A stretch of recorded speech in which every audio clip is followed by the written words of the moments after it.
Welcome to Project Zion Podcast. This is Cuppa Joe, where we explore restoration history. And I'm your host, Karin Peter. Our discussion today is the last in a series of conversations about the historical and theological journey of Community of Christ. Maybe I should say last at this point, which is at the close of 2023. Our resident panel members have been Lach and Tony Chevalier-Smith. Lach is an historian, the director of Community of Christ Historic Sites, and serves on the Council of 12 Apostles. Tony is a theologian who teaches scripture and theology at Community of Christ Seminary and at Graceland University. Both Lach and Tony are quite familiar to Project Zion listeners. In this series, we've been following the development from the early church through the reorganization and our continued journey as Community of Christ. And we've looked at important church events in their historical and cultural context, as well as corresponding theological developments and the impact they've had on the church. So today, we're going to look a little bit at the past, maybe revisit some themes we thought were important or note some people we might have missed. And then we're going to spend a little bit of time looking towards the future and see if there are some reflections on our journey that will inform that future. So let's begin. Who wants to go first? So we start with Lach or Tony? Or do we flip a coin? I think, Lach, you traditionally begin, do you not? I don't know how I would know how not to go first. Okay. All right. Then let's begin. Lach? I want to start with section 162.2a. Listen carefully to your own journey as a people, for it is a sacred journey, and it has taught you many things you must know for the journey yet to come. I think it will not surprise our listeners to know that this is one of my favorite passages, and I return to it often. And so I just want to do kind of an overview of some of the lessons I think we can draw from our past. I spent a lot more time thinking about the earliest years, and so I will kind of broaden as I get to the more recent past, and I'm hoping Tony can step in and save the day on some of those as well. So some of the things that I find comforting and troubling, a comfort for me, as a young Joseph Smith, struggling with family conflict, the death of Alvin, what's going to happen to Alvin. And it was really, instead of religion bringing a family together, it was tearing the Smith family apart. So as I think many of our listeners know, Joseph turned to James and went into a grove of trees and prayed. We don't know exactly when, we don't know exactly what, but in his earliest telling, he looks back on that, he reflects on that in his 1832 account, and says, "My soul was filled with love, and for many days I could rejoice with great joy, and the Lord was with me." And in that earliest telling, it is Jesus that he sees as one personage. It seems to be Jesus. And so that reminds us that from the first stirrings of what would become the church, Christ was at the center. Now, I think we wandered from that path on occasion later, but I take comfort in knowing that is where we were firmly grounded as we started.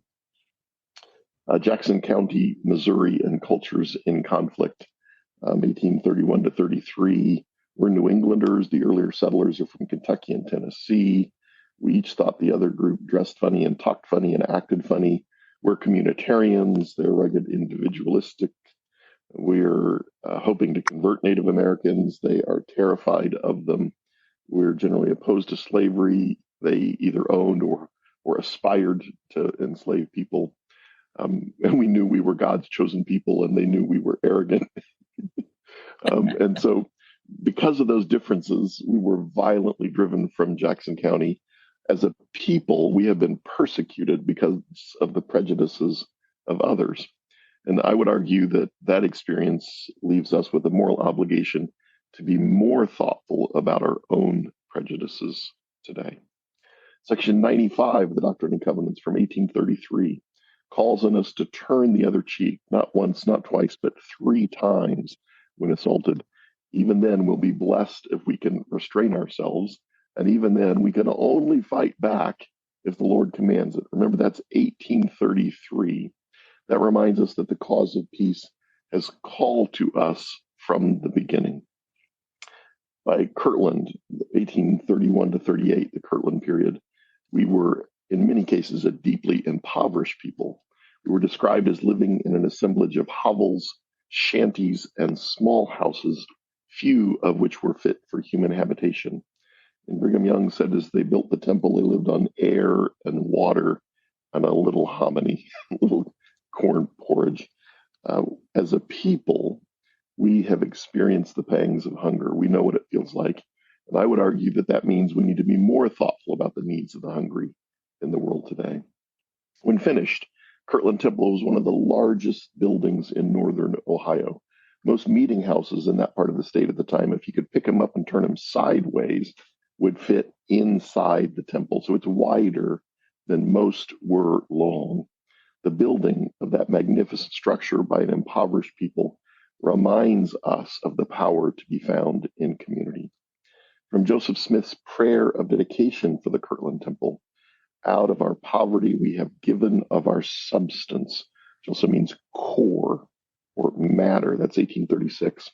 The sacrificial giving of temple builders sets an example for us as we're called to meet the pressing financial needs of the church today. A local non-member minister, Truman Coe, said that the Latter-day Saint women were asked to give up even the necessaries of life in order to build Kirtland Temple. When you look at that phrase at the time, it means adequate food, clothing, and shelter. That reminds us that short-term personal sacrifice leads to long-term community gain. They knew when finished they would have not just a beautiful place to worship in, but a place to educate their children and their leaders. The poverty of the people there often meant a lack of education. Sidney Rigdon is talking about the Far West Missouri temple that didn't get built in the 1830s. But he said that they were concerned that there were people being taken advantage of by the more learned. And he talks about how they're going to use the temple to teach them to read and write so they can take care of themselves. He's talking about adults and children, male and female. So as a people, we were exploited because of our illiteracy, our lack of education. So I believe that as a result, we need to lift up education as a means of empowering the poor. We started in Kirtland, the Kirtland, Ohio Theological Institution, one of the first 5 seminaries operating in the state of Ohio. That effort was an attempt, anyway, to more adequately train our ministers. And the creation of that theological institution should inspire us to enrich ourselves as well as others through open intellectual inquiry. That theological institution included a Hebrew school. They hired Joshua Satius to teach them Hebrew. His family had worshipped in the Toro Synagogue, now the oldest in the country, Newport, Rhode Island. The Hebrew school reminds us that we have always been called to be a scripturally literate people. Jumping to Far West Missouri, the late 1830s, Governor Boggs' extermination order. He didn't mean leave or we'll kill you. He meant leave or we'll forcibly remove you. But there were people killed on both sides, and that forced exodus was horrendous. Lucy Mack Smith talks about getting to the Mississippi River at Quincy. It had frozen, but the ice had just broken up. So big chunks of ice coming down the river. You obviously couldn't walk across the ice, but you couldn't take a ferry across. They were stuck.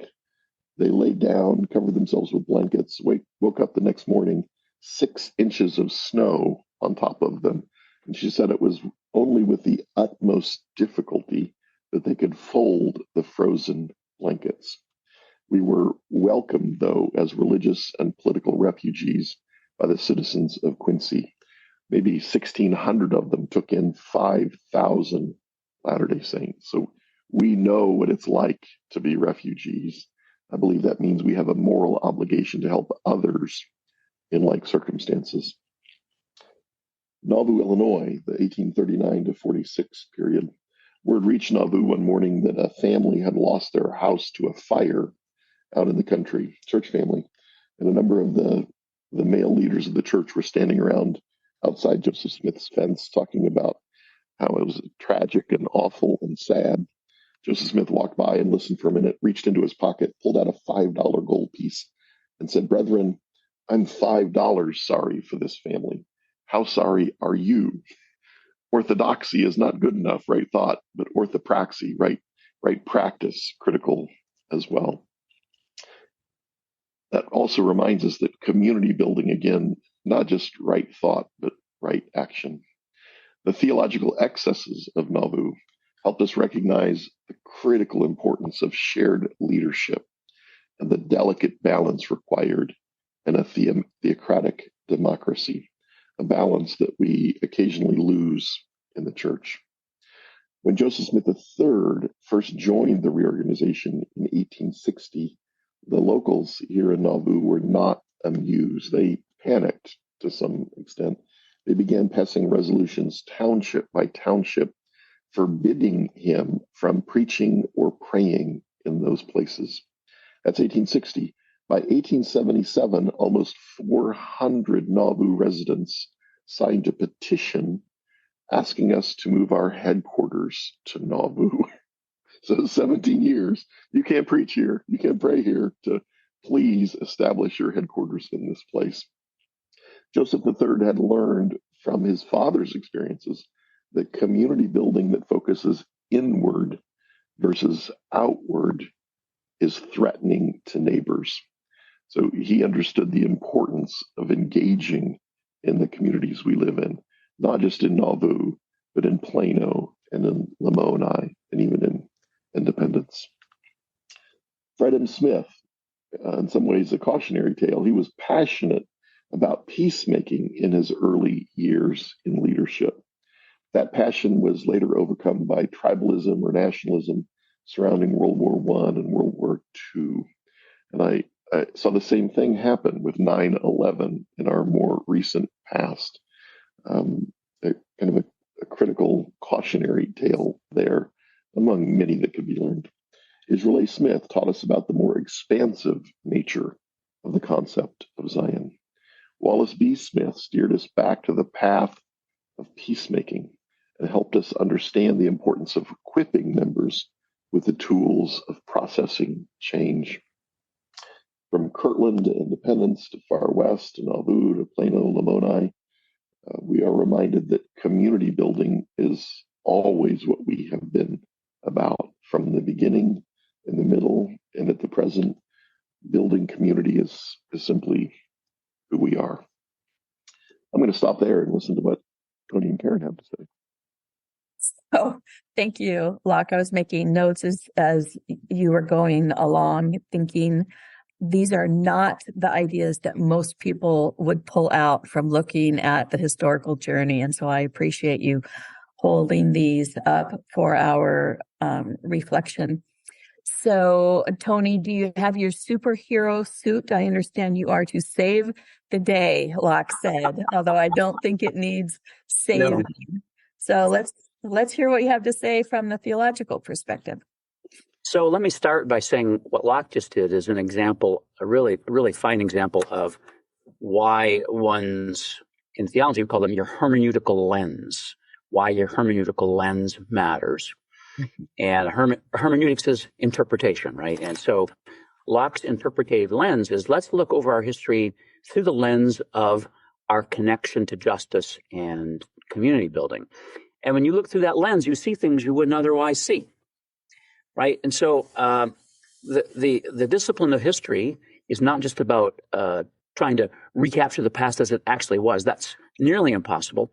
But looking at the past through different lenses, what can we learn that we didn't know before? And so I really like what Lach just did because that justice lens really needs to be lifted more completely into the life of the church today. So, I'll start by looking back. I have some suggestions for going forward when we get there, Karin. But for right now, I'm going to play off of where Lach went and do some looking back. The church began in a context in which a lot of people not everybody, but a fair number of people, wanted to know, how can we restore the original Christian church?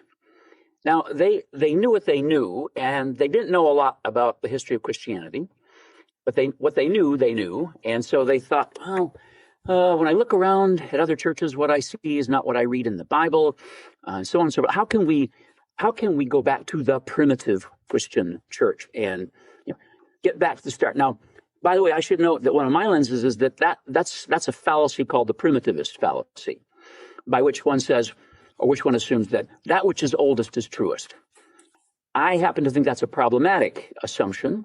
It's not always the case that which is oldest is truest. Sometimes that which is oldest is worsest.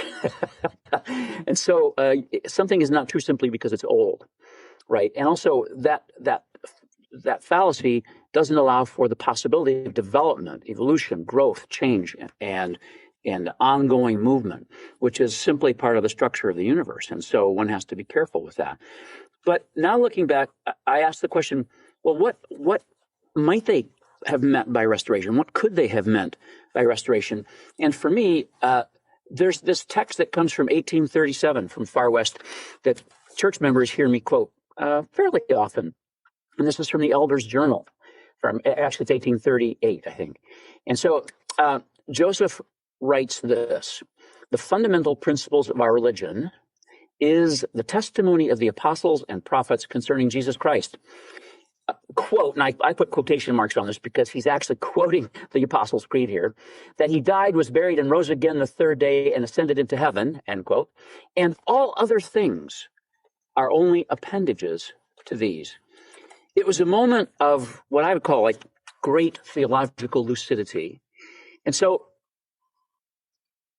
right there we have the basis for understanding restoration, not as the reclaiming of an original thing, like the bringing back of some original structure that, by the way, didn't actually exist as it was thought to have existed.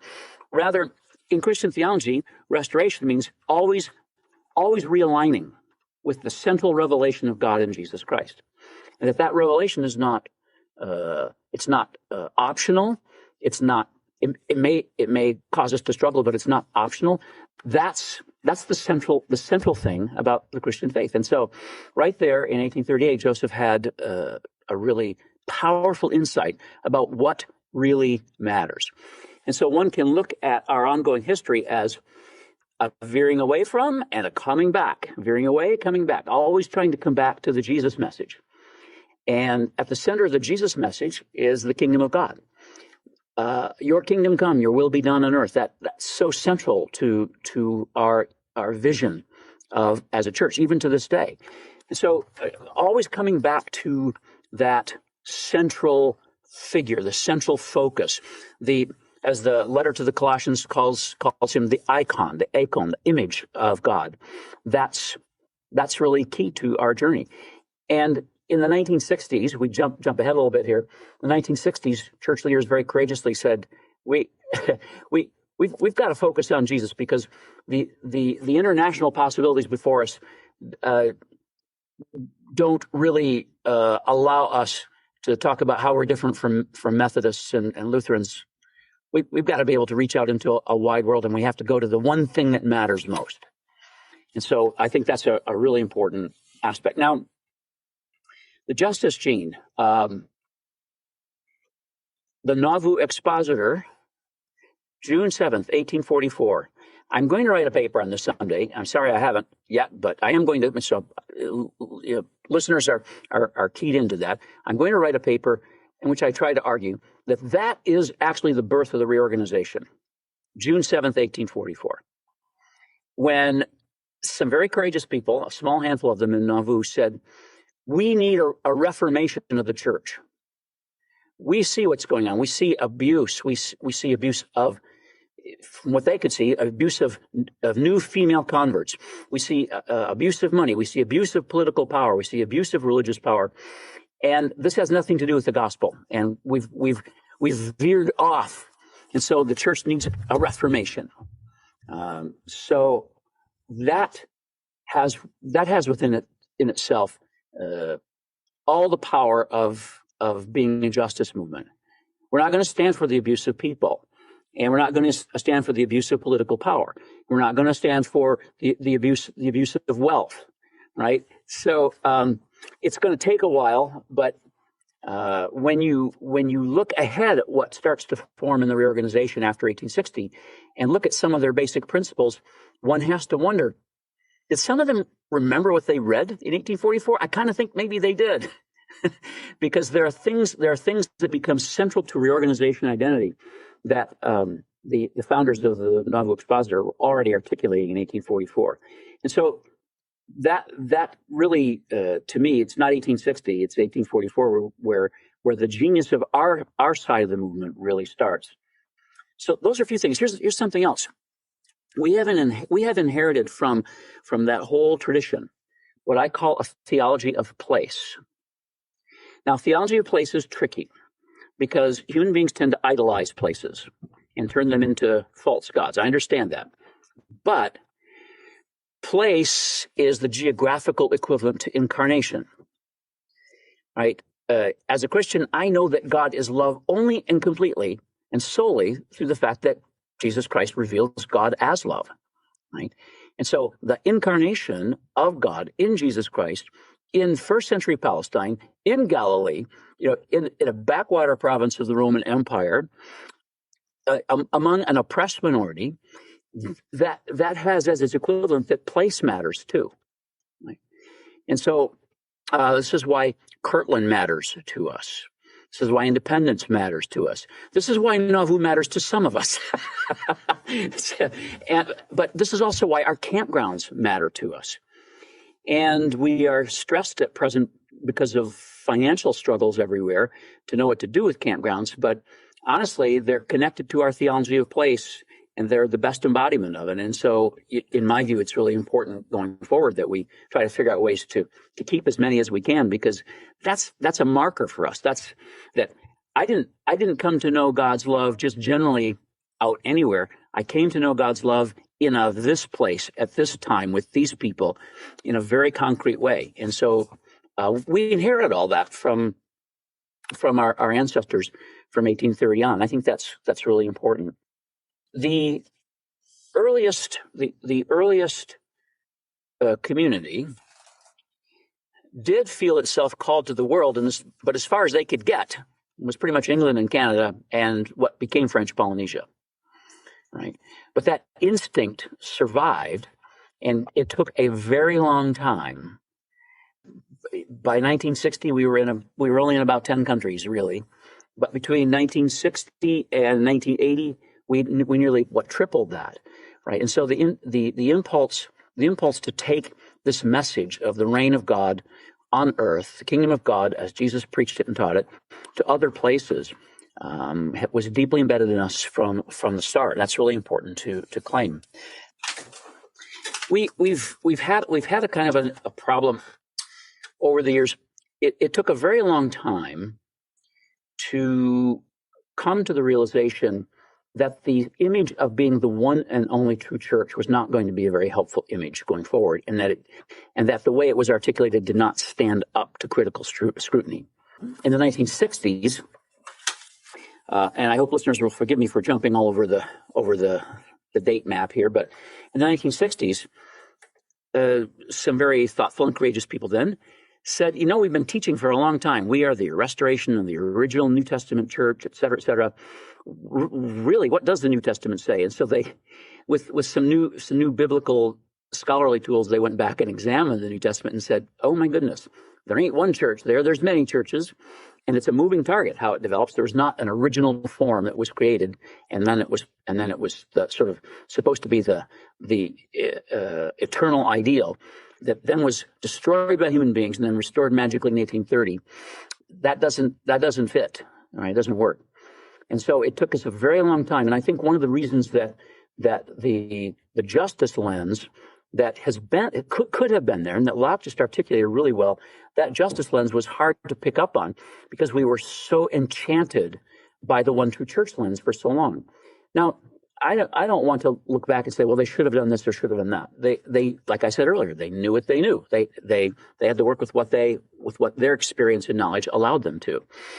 It's just that it took a very long time, and it was very painful and very difficult to relinquish the idea that what happened in 1830 was that, as if like a stone dropping from heaven, a thing that had been lost for since the year 570 AD, according to the old charts, a thing that had been lost for 1260 years, now just simply dropped out of heaven, fully formed.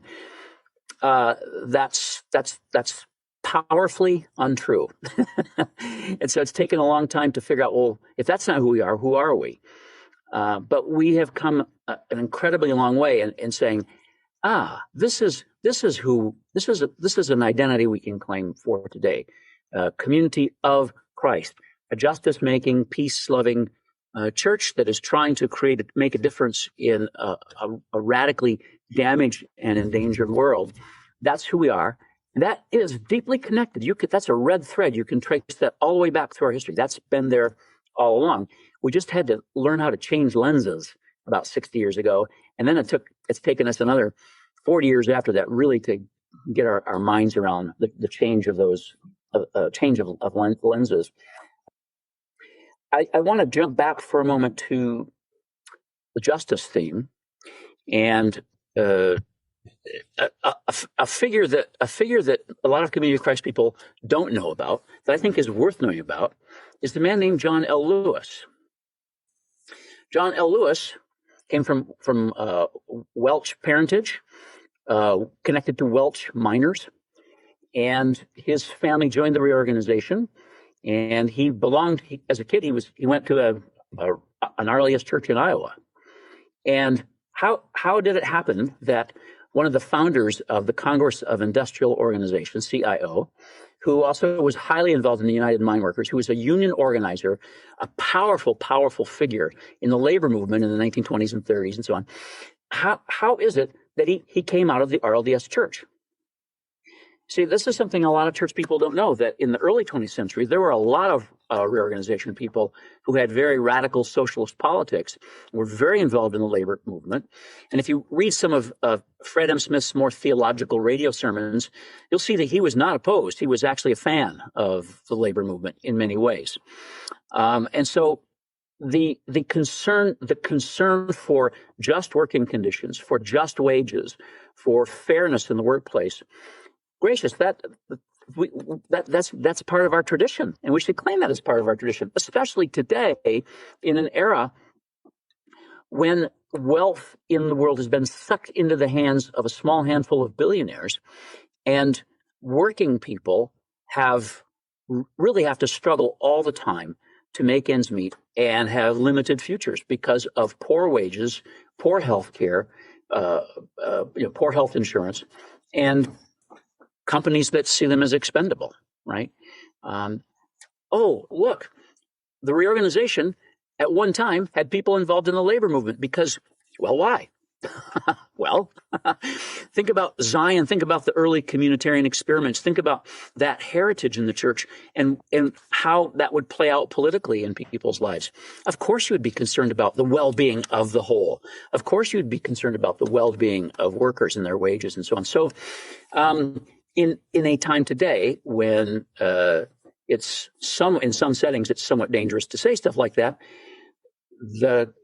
our ancestors, our Community of Christ ancestors, many of them were involved in the labor movement because of their theology, because of our theology, and so that's something that could be claimed and pulled forward in a time of the massive unfair redistribution of wealth in the world.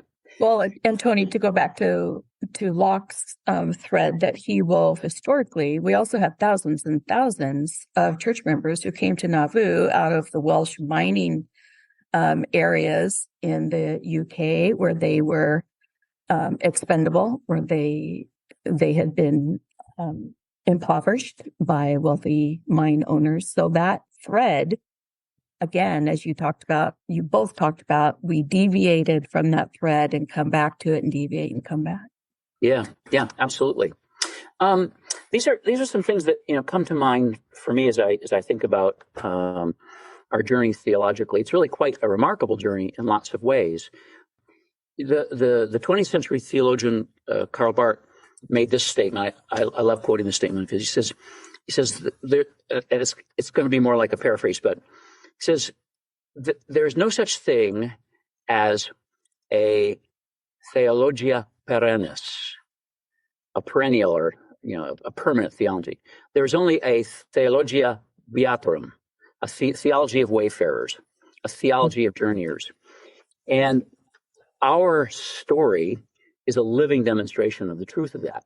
Now, the problem, of course, is that lots of people along the way, some of us sometimes, right? We long for one pure, stable, unchanging place, one place where there's no tectonic plates shifting, that will give us certainty and stability. But you know what?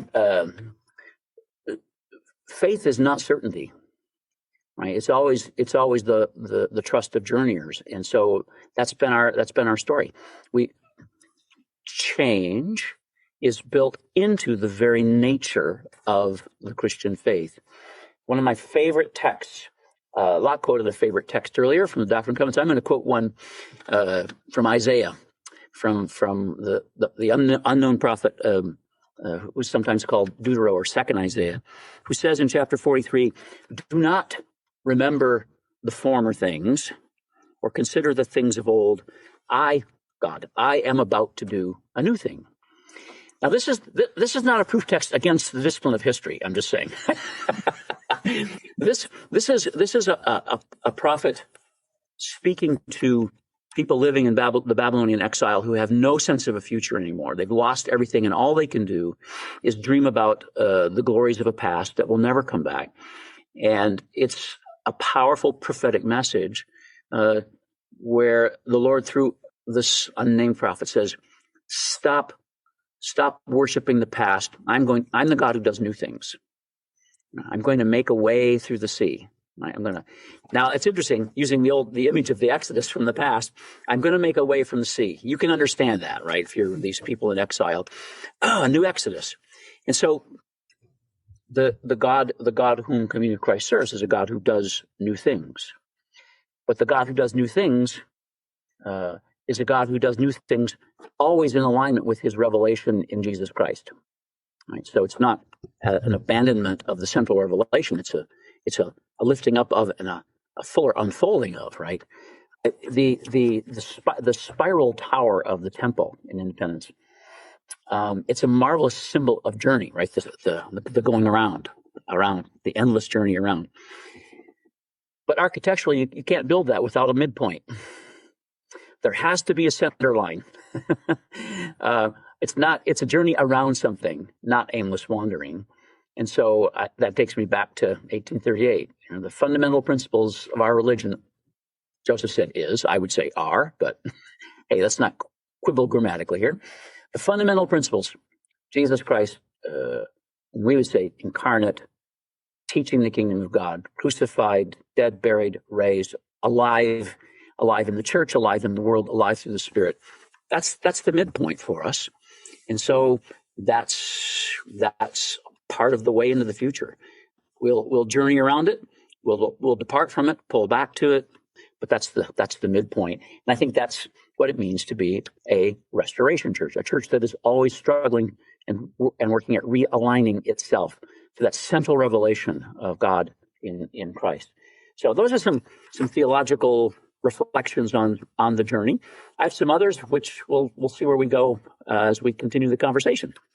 Okay, so let's do that. Tony, you mentioned the future, so I'm going to swing back to Lach and say, from your perspective at this moment in time, Lach, what do you perhaps think out of our story, our wayfaring, that informs our future? What are some things that come to mind to you? I think, in early 2000, so I'm going to start by looking at the past again. Maybe it was 2002, 2004. We pulled a group of people together to start talking about remythologizing. We had taken the traditional faith story apart, which needed to happen. But I was always a little annoyed with with Alma Blair and Dick Howard and some of those other pioneers, because they took it apart, but they didn't put it back together. Now, I recognize that's not their job. That's not their responsibility, but somebody needed to do it. And I thought we should be intentional about it. As we started trying, though, we just immediately fell back into picking it apart. And so clearly we weren't ready. I think that process needs to continue. Open and honest examination of the past, calling out and repenting for significant errors, but celebrating the positive. I am struggling at the moment because I spent my entire adult life, as I've said many times, in the 19th century. And suddenly I skipped the 20th and found myself in the 21st, very much involved in the present of the church, which is not something I ever expected to happen, and I felt completely unprepared for. And so I'm still very much present focused. What I'm incredibly excited about, present and short-term future, are the opportunities to help small congregations in the U.S. with significant resources, and there's a surprising number of them, connect to vibrant congregations in other parts of the world without significant resources that are changing the world in the places that they're at. And so I'm trying to put a lot of energy into that at the moment. I think that that is going to be critically important for our future. And it's a balance. How do we support the church in North America during a time where it is not going to grow, while facilitating that growth in the places where it will? That's where most of my energy is going at the moment. I appreciate that. It ties back to the whole original thread of community building and just looking at it in a different way, community sharing of resources. All right, Tony, what do you have to share with us from your thoughts on what will carry forward in our story as we look at the future? So I'm going to piggyback on what Lach was saying. I mean, everybody's aware that the postmodern world that we're in is a world, at least in the Northern Hemisphere, that is very difficult for churches and for Christianity. Some of that difficulty is a self-inflicted wound, right? In many places, what Christianity means is what fundamentalists say it means, and that includes then anti-science, anti-rationality, anti-women, anti-LGBTQ. It's not a picture that moral, reasonable people would be attracted to. So that's the context in which there is such a thing as significant church decline of the main line, decline of everybody pretty much. I mean, for goodness sakes, even the Southern Baptists are in decline. So that's the context, at least in the Northern Hemisphere, in which many people are trying to live out church. We're having to deal with that question that Landon and Smith asked in 1969: for what purpose assemble? Why do we still do this? That question turned out to be a very prophetic question, because when they wrote it in 1969, there were lots of really big, healthy RLDS congregations who thought they had a perennial theology that would never change and never need to because it was, etc. And what has happened since? Well, we all know what's happened since.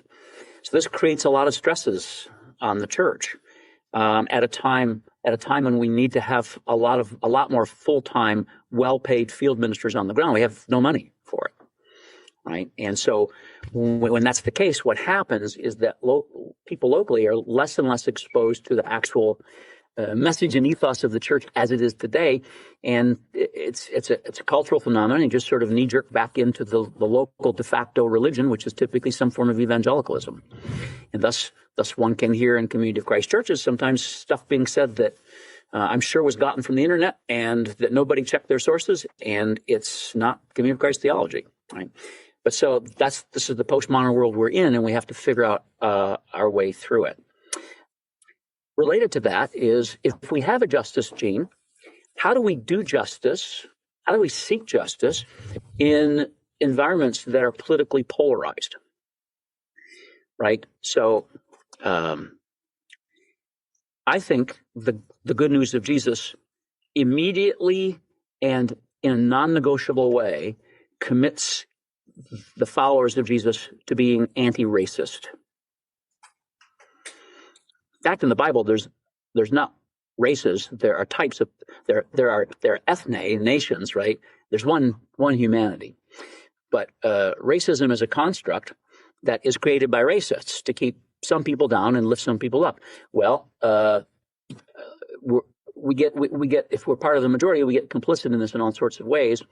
But how do we deal with stuff like that in a gospel way when the church community may have people who would likely vote for things that one would consider racist, right? So we have a lot of work to do on the justice side of it. How do we be a justice church?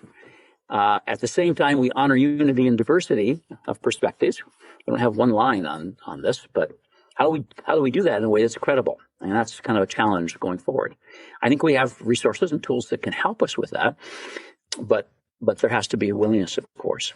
Going back to what I said earlier about this main line that stretches up the middle of the temple, the central point. That, in my view, we've got to speak again about two things.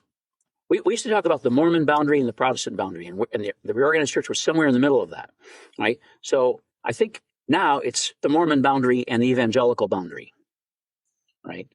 And on the Mormon boundary side, I think it's really important for us to be able to say, look, we have 14 years of shared history, and we don't even interpret that the same. So we're not Mormonism light. We're not Mormonism left. We're not Mormonism choose your own adventure. In fact, the unofficial name of our church for a long time was we're the Reorganized Church of Jesus Christ of Latter-day Saints, and we ain't Mormons. It was even longer. And so there's nothing wrong with saying, no, we are a tradition that came out of that milieu, but we vectored in a totally different way. And I think that's very important to be able to say. Mormonism can be honored as one of the great world religions. Let it be what it is, but it ain't us. Right? We happen to have some themes and some ideas and some words and language and text that come out of there, but we interpret all this very differently, and so it doesn't help us to see ourselves as a branch of Mormonism. It's not true. It's not theologically true to us. So I think that's important. On the other side of it, though, it's the evangelical boundary. What kind of radio stations are you listening to? Right? When you hear the word Christian, what things come to mind when you go searching the internet for stuff to use in a sermon? What are you picking up? Right? Does it square with Community of Christ's best sense of itself currently? So I think we going forward, in order to maintain our identity and our mission and our sense of who we are, these boundaries still matter. That doesn't mean you have to be mean to people on the other side of the boundary. No, we can love and care for anybody here. But being true to oneself and true to one's story and where one's story has brought one, that's a virtue that needs to be practiced. Then finally, internationalization. Well, Charmaine and I had a conversation about this earlier this morning, and she was asking what we were doing today, and I kind of told her this is sort of the end of the line here, and looking back, looking forward, and she made a really good point about how we have to be careful not to assume that the church just looks like white middle class Americans or white working class Americans, when in fact it's incredibly different from that worldwide, incredibly more diverse, and it's thriving in some places in the Southern Hemisphere. It's thriving a lot, actually. And there were a lot of courageous people who helped make that possible in the 1960s, 70s, and 80s. And so it would be it's a pipe dream that can never come true. But imagine if you could gather every active Community of Christ member in a single location for an hour. What would it look like? Well, it wouldn't look like me. Not at all.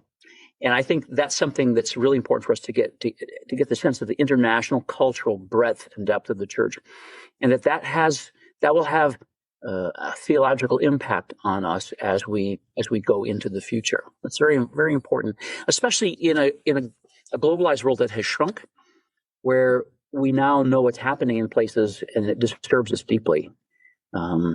And it's not only the injustices at our own doorstep that we need to work against and pray about, but it's those in other lands where other hearts are beating too, right? So those are some things. Looking forward, the theological task is an unending task. Theologians sometimes think of it as job security, but there's always the need to continue reflecting on our faith, and to keep reflecting on that fundamental principle. The fundamental principles of our religion are that Joseph once clearly articulated for us a long time ago in Far West. All right. So we've looked a little bit at the overall perspective of our past. We've talked a little bit about the future. This is our final episode. So this is the last chance. I almost said last call, but that revealed way too much about me. So I'm going to say last chance for comments. So Lach, do you have any concluding thoughts that you'd like to share? My final reflection, if we would just listen, the journey of Community of Christ is full of powerful lessons that can improve the world in which we live and improve the world that we want to create for our children. Thank you, Lach. And Tony? I second the motion. I think a world with more Community of Christ people in it would be a better world, a safer world, a more humane world, a more compassionate world. And to the New Testament echo to that quote from Isaiah 43 is Jesus on his last night with the disciples in John's Gospel, when he says, I still have a lot of things to tell you. You can't manage them right now. But when the Spirit of truth comes, the Spirit will help you manage them. And so in the spirit of our tradition, we look forward to what is to come, what may yet be revealed, and what new opportunities to serve the God revealed in Jesus Christ by the Holy Spirit may yet open themselves to us. Thank you, Tony.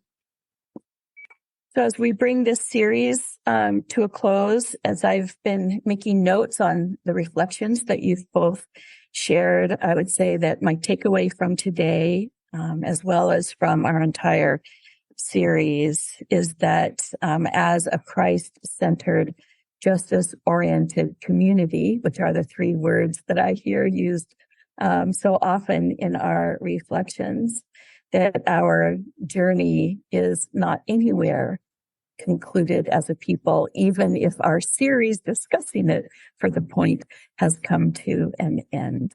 And so with that, I want to thank both of you, Lach Mackay, Tony Chevalier-Smith, for dedicating time and effort to making this series possible. And I want to thank our listeners for your participation in Project Zion Podcast and listening to Cuppa Joe, our series on restoration history. So be sure to catch up on all the topics that Project Zion has at projectzionpodcast.org. I'm Karin Peter, along with Lach and Tony. Thanks so much for listening.